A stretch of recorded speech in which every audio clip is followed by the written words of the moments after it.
And it's amazing. Like there was one day, I won't go too deep in this, but there was one day where I woke up and literally it was like a light switch went off. And I was like, what am I doing? This is not the life that I want. And this isn't even who I am. I would look in the mirror and I would see somebody that wasn't me, not me and who I truly am. And I felt like I had to be this other person to fit into the mold of what was expected of me in that relationship. But I will say that when I made that pivotal moment or that pivotal choice in that moment to leave that marriage, I can tell you that my life has catapulted upwards in the most positive way that I couldn't have even imagined that my life would have been if I was looking back at that time or I was in that moment. Well, we're excited today to have an incredible podcast interview with the amazing Brittany Anderson of Sweet Financial. She is an absolute enigma, and we connected recently through an introduction, of course, through the multiple networks of Strategic Coach and the Genius Network. And we just have such a wonderful conversation we're going to have because she's up to some very big things. And we're very aligned in how we want to help educate the marketplace in North America about how to take control over their financial life. Brittany, we're so excited to have you joining us on Wealth Without Bay Street today. Well, I have been absolutely looking forward to this. So I'm excited to be here too.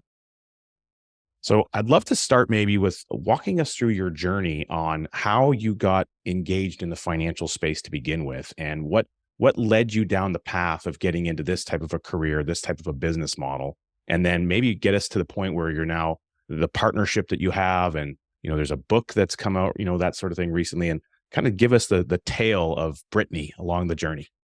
Yeah. So I promise I won't give all the gory details since birth, but I did. I grew up with a single mom, and with that came some financial struggles with her. So this is where kind of leading into and backing into your main question of why I finally ended up in this field. I remember there was one point in my life where I was about 8 years old, and I can vividly picture this where I'm standing in the kitchen. I can see clearly into my mom's bedroom.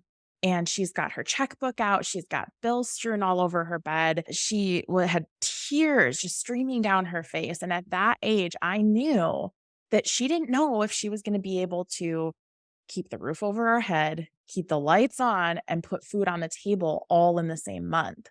So it was this like pivotal moment in my life where I looked at that and I thought, I am not going to allow any other person's decisions, behaviors, choices affect my future, what my intentions are, and what I want for maybe even my future family, which sounds kind of weird at that age, but I've always been a very much like future thinking, kind of maybe a little bit analytical kid in the non-traditional sense. So years went on, and I was actually going to school for business management, and I was that like proverbial looking back entrepreneur at heart because I had no clue what I wanted to do. I was like in college just because I thought, well, this is what you're supposed to do. You should at least get a degree, bounced between different courses, landed on business management. I was going down the corporate path and was actually managing a jewelry store for a large corporate chain. And I just had this realization one day where I'm like, I can't stand the corporate world. This isn't what I want. I don't like the red tape. I don't like how you can't step outside of the box. And this job ad popped up right around the same time I started having these thoughts. It was for this little company in southern Minnesota called Sweet Financial.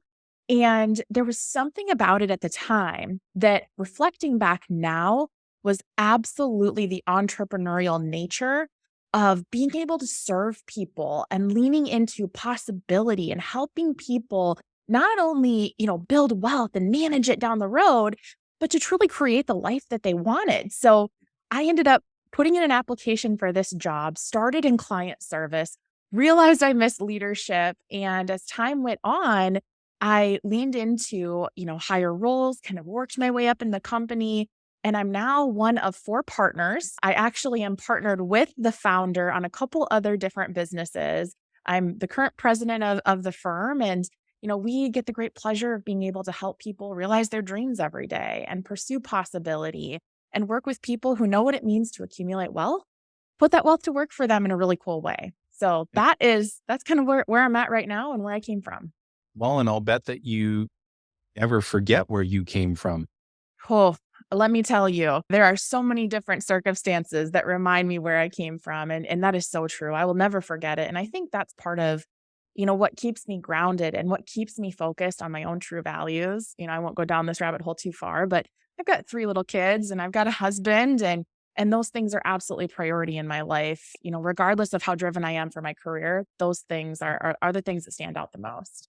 I can relate to your experience that you shared. And thank you for being open and vulnerable and sharing that. It's because that's what really shapes who we are Yeah. as we reach adulthood and we start families of our own. And I went through a very similar experience with both of my parents. And it was during that period in the early 1980s when inflation skyrocketed. And I was just a toddler at the time. And, my parents almost lost everything, and they always argued about money. And for my sister and I, that was an incredibly painful experience to go through, because as a child, you know that something's wrong with mom and dad, and you're not understanding why aren't they getting along, and why aren't things like maybe what your friends were experiencing, and you thought everything was going great in their families, and they always had food in the fridge, and they always had the lights on and the heat on.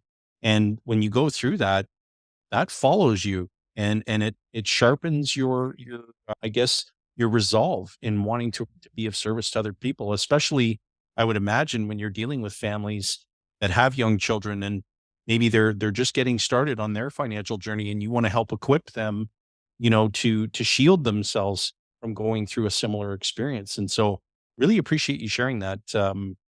And I can definitely relate. I know where you're coming from when you reflect back on your past and kind of bring that to your future and how you can be of service to others. That's amazing. Thank you. I appreciate that. And it's interesting because, when I think about the clients that we serve at Sweet Financial Partners, one of the biggest things we hear, because we're often working with people who, they've either had a liquidity event in their business, or they're at that retirement age. Maybe they've had a C-suite type position where they've had power and authority and all these things. When you really get to the bottom of what they want most, they're like, we want our next generation to feel supported and to feel like they have people that understand where they're at. So they're like, we're good. Yeah. We trust you. We're good up here. But they're asking for that next generation, which is a testament to what you just said. So yeah. Really, Tell really us, able to help. tell us about the book. Oh, the book. So this is actually, which is crazy to think about. This is our 5th book. So we just launched, it would be in, June of 2022, depending upon when you're listening to this, just launched Dream Architecture. And I will say up there to date, it is one of our most prized value-added piece that we've put out there. We were able to hit Amazon bestseller lists, and we've had just continued amazing support and commentary on how it's helping people. So the whole framework is essentially, it's really about helping people to realize possibility by taking action in their life. So things like paying attention to who you have in your corner. I can see you've got who, not how behind you there, Jayson. That's So right. playing off of, Ben Hardy's principles and Dan Sullivan's principles, and that actually came from Dean Jackson initially, a brilliant marketer, and really helping bring that to life for people that may not know about those brilliant entrepreneurs and what that value looks like. So talking a lot about who they're putting in their corner, where they're focusing their attention. You guys know just as well as I do that the media is not exactly a fun place to get your information. It is doom and gloom, and everything's horrible, and the world is coming to an end. And our whole mission with the book is like, let's put valuable content out that will lift people up and inspire them to shut the news off and take control of their future by actually tactical advice that they can implement today. So you could tell I get all hyped up about this topic, but it's just it's been such a great tool for us. And it's been such a great, opportunity for us to see the value that it's added to people's lives. In addition to what you just said, if you think about the breakthroughs that you've had in your own life, and Richard, yourself included, if you think about the breakthroughs that you've had in your life, I'll bet that it had something to do with having an open mind. And you would likely not have achieved those breakthroughs if your mind was closed. And so if you, like our late mentor, R. Nelson Nash, expressed to us often, and that there's no such thing as having arrived in knowledge. Mm. Well, I also believe that there's no such thing as having arrived in dreaming. There's always something new to pursue. There's always something new that will bring out more of your potential that you can go after in life. And so I love the platform of, being the architect of your dreams and going out and achieving a bigger future than your past. And you and I both know, I mean, through Dan Sullivan and him helping us to rethink our thinking, you control all those elements. You control the past, the present, and the future. So be pretty careful what you feed each one of them. Mm. It's so dead on. And I think this is such an important narrative to pull out. And I want to say this because I think there's so many things that tie into a person's wealth. And we're at a point right now, myself and the founder of Sweet Financial, Brian Sweet, we're at a point where we're like, let's help people redefine what wealth means. Mm. And I think that if you're really leaning into what a productive, fulfilled future looks like, you have to control the narrative of what your current and past situation was. And there's something that I wish I could remember so I could give it proper credit, but I was reading something recently and it was talking about how we all have narratives of our past, right? Mhm. Like I have certain things that have happened in my life, like with my dad. I was a daddy's girl for a long time, found out that he maybe wasn't everything that I thought he was. There was some major friction, really, really rough stuff that I went through with him. And, for a long time, I held like anger and some animosity, and he ended up passing away a few years ago. And at one point, after I had read this, it was talking about how, if you hold on to anger and animosity and a scarcity mindset for your past, right? Like for the things that have happened, it is going to hold you back from pursuing possibility in the future. So again, if you're thinking about creating that wealthy life, that life that truly plays into opportunity and collaboration and connection, you've got to reframe the things that you think about from your past. So for me, I now look at, my dad was a gregarious guy. He was one of those people that could talk to anybody and he was likable. And I'm like, I have some of those qualities and I get them from him and from my mother, but it's pulling the things that were good without, you can't ignore some of the hurt, but you can definitely control the narrative. So, I think that's such a powerful thing to talk about. And I think people should focus a little bit more on their own narratives and the things they think about and the stories they tell themselves. So true. It goes to the productive and fulfilled future that you identified. And then you talked earlier about how at this stage of the game at Sweet Financial, you're helping a lot of people, whether they've had a business exit, but they're at a transitionary phase in life. They're moving on to a new, maybe undiscovered territory of their life, both financially and with the work activity that they've been accustomed to. They're thinking a lot about the next generation, how to raise and build and pull them up. So their fulfillment is being retargeted now to that aspect. But then there's also the necessary aspect of that productive feeling. And, I know I can speak for myself that when I know or I feel that I can look back at my day or my week and I say, wow, like look at all the things that got accomplished. And it's not so much of checking things off a list so much as it is a feeling that you've been able to leave or make some kind of an impact. And if you can now channel that, I think people, whether they have a business and they're exiting the business, there's for many, they often lose what that purpose was, and they're trying to find it again. So what I think I'm hearing you saying, and just correct me if I'm wrong, is that that's one of the directions and really maybe part of some of the themes running through the book, the dream architecture for people in that stage of life, that you're trying to help them discover how to maintain that productive energy, that positive momentum, and then also strive for fulfillment. Yeah. You're dead on. And, really part of what we're creating and part of the story in the book and, the platform that we're working on right now, if you think about it, when people are accumulating wealth, especially let's really think about like the business owner, the entrepreneur, Mhm. they get to a point in their life where money isn't the chase anymore. It's like the whole saying, and Joe Polish, creator, founder of Genius Network, he talks about this all the time. Like anybody who says like they don't want to make any more money is full of it, right? Like Yep. you want to create value and you want to receive for that value too. So let's just put that where it is. But here's the thing is people get to a certain point and that's no longer a primary objective in their life. And there's this theme that we started seeing on, some of the most successful people that we've worked with or known in entrepreneurial groups is there's these gaps that are missing or like pillars of life that we see. So now we're really helping people pivot and saying, okay, so your purpose, your identity was tied to what you've done for so long, right? You were important. People were picking up the phone for you. And now all of a sudden there's this pivot where you don't have that thing anymore. You don't have that identity anymore that you were tied to. So you have to redefine what your purpose is. And that can be super dangerous if people don't pay attention to that, because essentially then what, right? Like what's next? What's left? So we're seeing this call for purpose, and tied to that, one of these other pillars is legacy. And it's interesting because a lot of times when you start talking to somebody about legacy, the first kind of knee-jerk reaction is, oh, yeah, I've got a solid estate plan.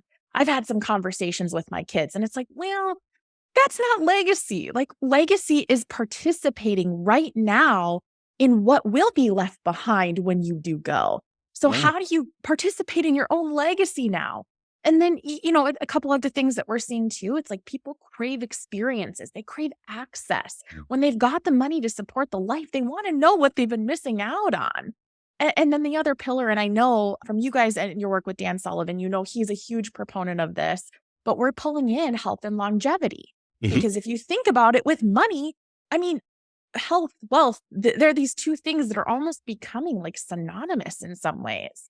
So helping people be proactive in their health, introducing them to people who are focused on longevity, and, bring, I guess, professionals, resources to people that they may not hear about in the traditional sense.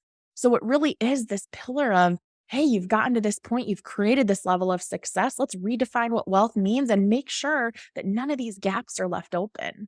Yeah. And I can relate to what you're saying, because when you engage in a discussion that revolves around the word legacy, people immediately start looking at the stockpile of things. These are the things that I'm going to leave behind that will somehow create or manifest itself in the form of a legacy, whether that's money, possessions, it's just stuff. What are you going to transfer in the way of knowledge? What are you going to transfer in the way of knowledge so that it has an impact on the people that you love and care for the most in a very lasting way, which will enable them to pursue their dreams and enable them to transfer that knowledge to the generation that comes after them. And that's where I think the conversation and this, having been around the advisor community, is that it's incredibly transactional around, let's go ahead and take an inventory of everything that you plan to leave behind. And we somehow put that into a basket named legacy. Like, my goodness, they couldn't be any further separated. There should be a basket named, these are the things I plan to leave behind.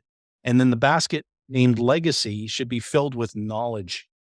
And it should be filled with well-intentioned wishes that you have for the people that you love and care about the most. And the point that you made earlier around recognizing that with your own late father, and we're very sorry for your loss, and I've lost both my parents. I can relate. And you picked up on a lot of really good characteristics from your late father. And gratitude is not a one-sided coin.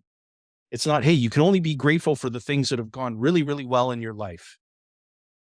If you can turn that coin over and really, truly feel gratitude for the things that didn't go well, oh my goodness, you're just so much more of a well-rounded, well-grounded person, because you rose above that. And that's the beauty of, and again, credit to Dan Sullivan. That's the beauty of being able to decide. You get to decide what you bring into the future with you and what you leave behind from your past. And you've decided to bring the good into your future, a bigger future. And so these are the conversations that we have to be having more often with the people that we're privileged to serve. Because who knows, most people that we serve, we haven't walked half a block in their shoes, let alone a mile. And so let's have these conversations and get them really truly thinking about what the real essence of legacy actually is, and not some checklist in a financial plan. It's just, that's just so shallow. It really is. And, Jayson, there's this song lyric that I heard, and it's a really popular song, but I'm trying to think of who the artist is. But anyways, it goes something like, there's two times that you die. The first time when you leave this earth, and the second time when the last person utters your name. And I mean, I'm just, I'm like rocking out, working out, doing my thing. And all of a sudden that lyric hit me and I was like, wait a second, that is legacy. Yeah. If you really think about this, and it goes into that knowledge play that you're thinking about. And let's just take Dan Sullivan, for example. People are going to be using Dan's material, advice, commentary, thought process, everything Dan Sullivan for years to come, long beyond when his body leaves this earth. So if you think about that knowledge play that you're bringing up here, it's so powerful and so important for people to really, truly think about that. Like, what impact are you leaving that's going to change a generation, an industry, general thought, how people act, those different things. Those are the things that people should be focused on when you think about that lasting legacy. Any of us can follow a checklist. Any of us can hire an estate planning attorney and get those documents all in place, but not all of us are going to have that impact. And if you think about that from maybe a little bit of a morbid perspective, do something more so that day that you leave this earth isn't the last time that your impact exists. Well, and the legacy, most people are associating it with some period of time when they're gone. And, from our mentor, Nelson, one of the things he would do in his seminars, he would talk about how joyous it was to be able to watch his kids grow a business. Yeah. And he talked about that business specifically in them understanding his principles of becoming your own banker. And he would lease cars from them, and they bought him 3 airplanes over his lifetime. And he would make payments to them, but it was just a way for him to transfer his wealth while alive to them in a tax efficient manner. He got the write-off, he got to use it for business. And he said, I also get the joy of watching them grow a business. And, he built up this asset base of insurance contracts. And when Nelson passed away, we're coming up on the 3rd year here, I believe soon. When he passed away, there were 17 death benefit checks paid out tax-free. But there's also 28 policy contracts that are cash value assets that are still in force today that he started during his own lifetime on multiple bodies, multiple people. So he's passing now a multi-generational asset base, but he got to pass the understanding of the utilization of it through actual acts and through recurring, themes of travel, vacations, and all the opportunities that present themselves in life that integrate you with your family aspect, and pulling that back to, hey, this is the source that created all this. Make sure that you kind of always bring it back to the source. So I think when I think about legacy these days, I always come back to Nelson as our mentor, and what are the things that he did? What is the method and the way that he showed up while he was alive? And how is that continuing to transpose itself forward into time? And with what you're saying there too, what a blessing to have people like you guys who are continuing on that legacy, and how smart for him to be able to set that up and create that path so that those lessons go beyond his family, goes beyond his immediate reach, and it actually spills over into, a multitude of families and for generations and generations to come. So what a blessing for so many people that's what he chose, and that's his definition of legacy, and to see that carried forward is it's beautiful. It is. And going back to your latest book number 5, what would be one of the key teaching moments that you want people to grasp from the book? I know I kind of pulled on this or touched on this a little bit before, but the common theme, and I'll say this, that this is probably the most commented on component of the book. It's truly the people in your life and just how impactful that can be. specifically making sure that you are creating space away from the naysayers. And I think this is such a great thing, especially for the entrepreneurial mind. I will tell you, I have got really great people in my life, people that have great hearts, love them dearly, but they don't get me. Yeah, So we're they don't, quirky. right. We're weird. The world looks at us as being strange. Yes, the weird unicorns, right? So it's one of those things where people so often hold back on what they truly want and what their greatest potential is because they have too many people in their life that are telling them it's silly, it's not worth it. What are you thinking? That's ridiculous. That's impossible. Those kind of words people are hearing and they're listening. And that's a big, big problem. And that's a catalyst for great disaster. Yeah. So I think that's one of the key points and one of the teaching moments of the book is that you really have to do this gut check assessment on, who are the people in your life that when you come up with your crazy idea or something that you're super passionate about or that big dream you have for your future, you want people that support it. They can still challenge you and they can help you really think through it. But you want people who are on your side and who aren't telling you that you can't do something or that, it's silly or it's ridiculous or it's out of reach.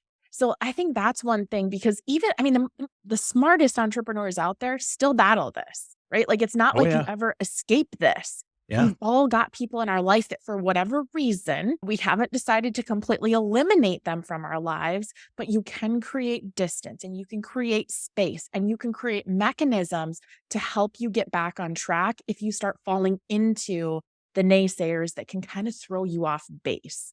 So I think that's something that if people didn't get anything else out of the book, I think that is such a great thing when thinking about what pursuing possibility means. It's pretty stinking hard to do it if you got a bunch of people in your life that are telling you can't.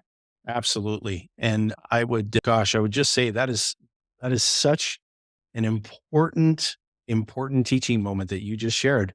Because if you choose to surround yourself with people who will absolutely never tolerate loathing, whining, complaining, excuses, who will hold you accountable and do it in coming from a place of really wanting to see you grow and seeing potential in you, the impact that has on your life and the people who are alongside you that you care about the most is it's incalculable. But you can calculate the impact of hanging around with the people who will tolerate the loathing and the whining and the complaining and the excuses and all of that. You can definitely calculate what the impact of that is going to be. You're going to become stagnant. And you may even worse, you may even end up going backward in your life. And I'll tell you, it's the most uplifting moments are those when somebody is saying, listen, you're better than this. You've got far, far more potential. And your idea, while it may sound your dream, while it may sound insurmountable in the moment, I believe in you. Go get it. And here are some great who's that have the capabilities to help you get that dream achieved. Wow. How does that make you feel? Like just in the moment right now, I feel amped up. It's like, let's go do something. Let's go get that who. Yeah. And so I just love that the context of this book and the message that you're trying to get out there. It's inspiring and it's awesome. I can't wait to read it personally. I sincerely appreciate that. And I'll bring this to real life too. Like this isn't just lip service. And I'll use myself as the example here. I, at a really young age, lower 20s, I was in a marriage that was really, really bad. And he was not the nicest of humans, had some narcissistic tendencies, very emotionally abusive. And I think because of so many things that I had accepted in my life up to that point, I was accepting that relationship. And it's amazing. Like there was one day, and I won't go too deep in this, but there was one day where I woke up and literally it was like a light switch went off. And I was like, what am I doing? This is not the life that I want. And this isn't even who I am. I would look in the mirror and I would see somebody that wasn't me, not me and who I truly am. And I felt like I had to be this other person to fit into the mold of what was expected of me in that relationship. And so often people will ask like, well, what if it's my spouse that's the naysayer? What if it's my parent? What if it's my kid? What if it's my business partner? People that are super, super close. Mm. And I am by no means a marriage counselor, therapist, anything of the sort. But I will say that when I made that pivotal moment or that pivotal choice in that moment to leave that marriage, I can tell you that my life has catapulted upwards in the most positive way that I couldn't have even imagined that my life would have been if I was looking back at that time or I was in that moment. So again, I'm not saying, if you have a tough relationship, maybe divorce isn't for you. Maybe there's other options. Maybe you can get the help you need or whatever. But for me, I can literally say I am living proof of letting go of a naysayer, of a negative kind of source in my life and what that did for my future. So I just think that's something that people can relate to. 50% of marriages end in divorce. So it's something that it's not just lip service. It's things that myself and business partner Brian, we've experienced. We've had and dealt with firsthand, and we just want to make people aware that it doesn't have to be that way. Kudos to you for having the courage, for mustering up the courage to take that progressive step forward in your life. And it happens all the time. And the opposite happens too, where sadly people stay in relationships that are really not serving either partner well. Mhm. And so kudos to you for having the courage to take that step. Thank you. I know being in my very early 20s, actually late teens, and I got exposed to personal development very early on. And it was a real catalyst because I was one of those negative energy type people. And it was, from working basically like a rented mule for most of my life. That's all I really knew and understood. And a lot of that really, when you tie it back, it actually had to do with, similar experiences of money problems with, the family and just, trying to make ends meet and, needing to help out as much as possible. But, when I got into a personal development room, it was very by accident that it happened. And, it led me down a really interesting path of growth and meeting wonderful, amazing people, many of which I still communicate with to this day.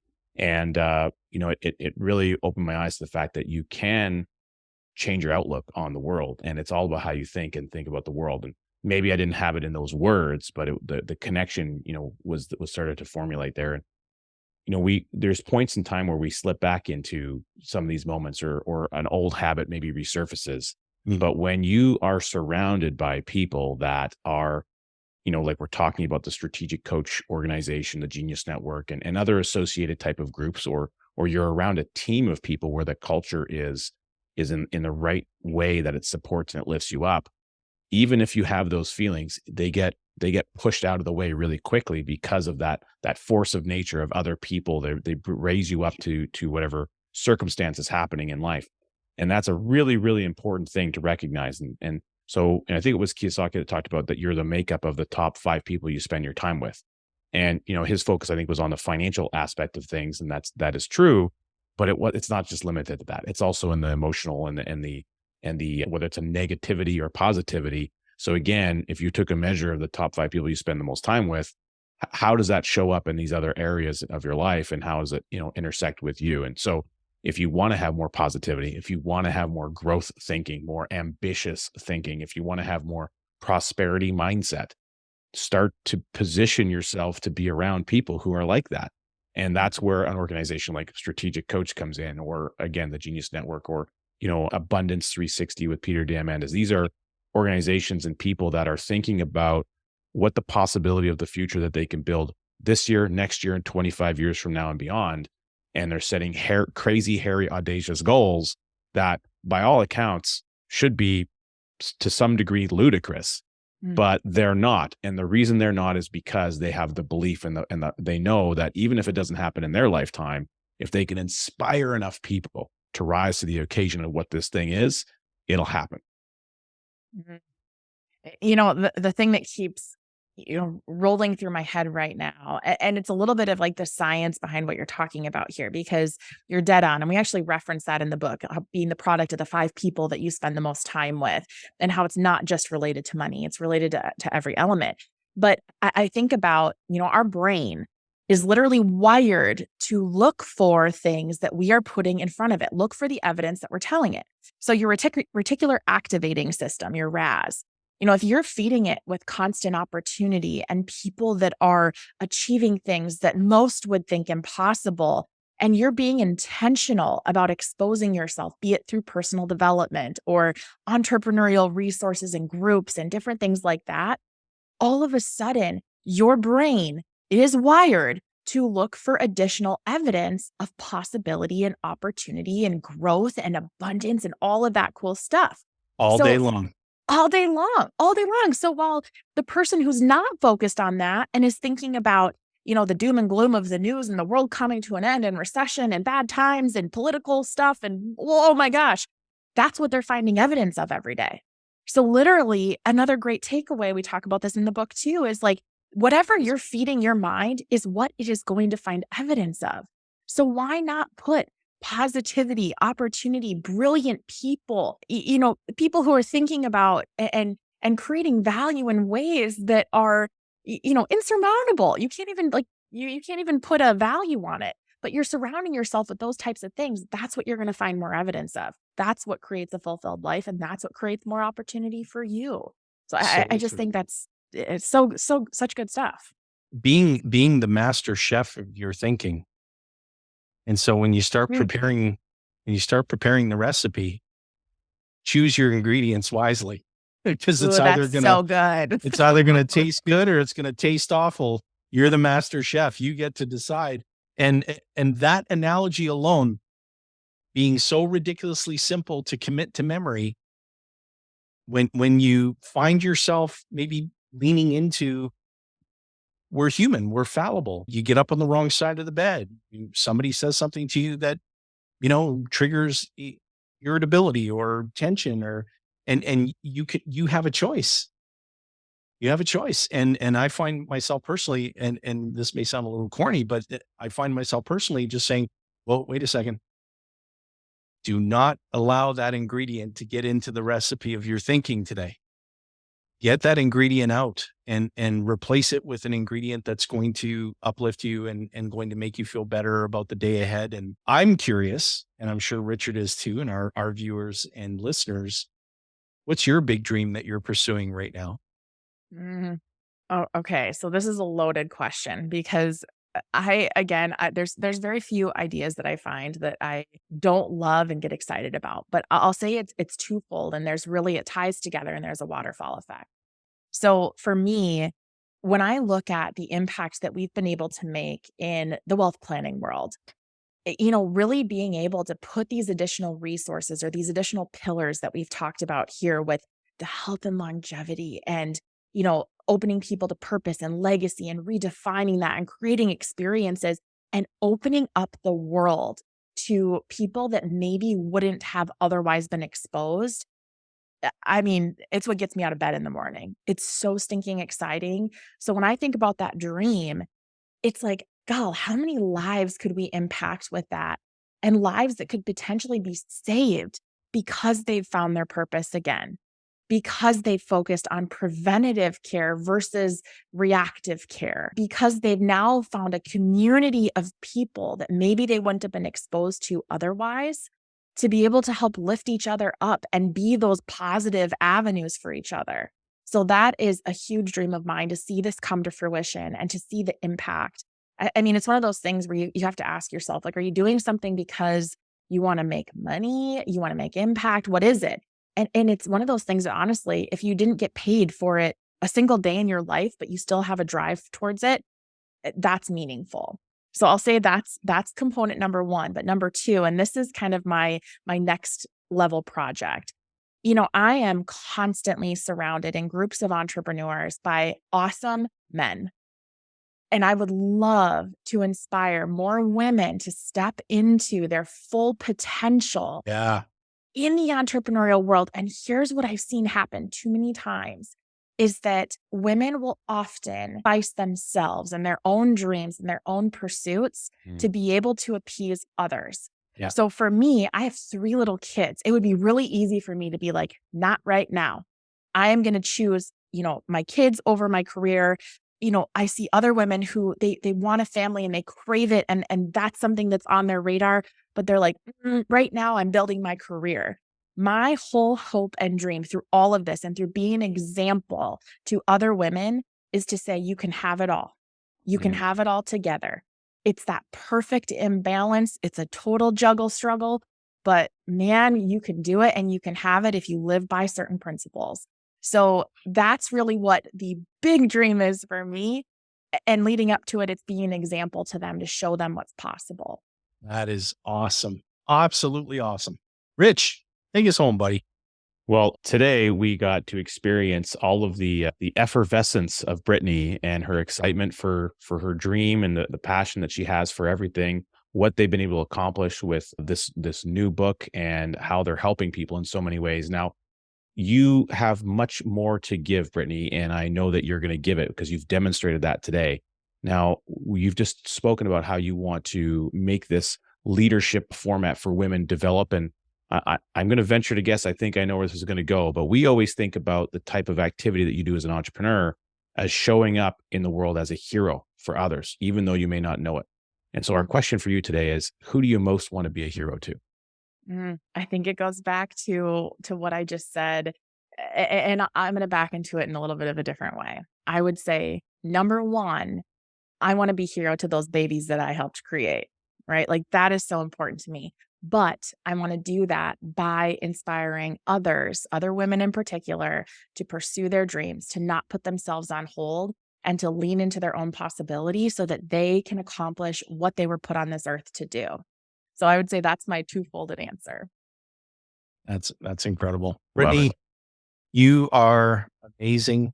And we fully support your ambition to want to have more women rise to their potential and to prioritize themselves and really pursue their dreams. And that is just awesome. And we sincerely thank you for being with us, with our audience. And we know that our viewers and listeners are going to get enormous value from this episode. We'll include some important links in the show notes as well. So for folks who want to connect with Brittany, for folks who want to read the book, for folks who just want to get in touch, we'll make sure that you have all of that information in the show notes. And for all of our viewers on YouTube, you just saw a playlist show up courtesy of our amazing editing team. And that playlist is there for you to continue your journey of learning based on videos that we recommend that you view next. And so thank you so much for tuning in. And Brittany, thank you for being with us. We'll have you back if that's okay. We want to check in, see how things are progressing with your big dream, and perhaps have a few other entrepreneur ladies on the show right alongside you to share their experience and how you inspired them to take that step. I think that would be a great follow-up. So thanks for being with us, and make the rest of your week outstanding. It's been my great pleasure. Thank you.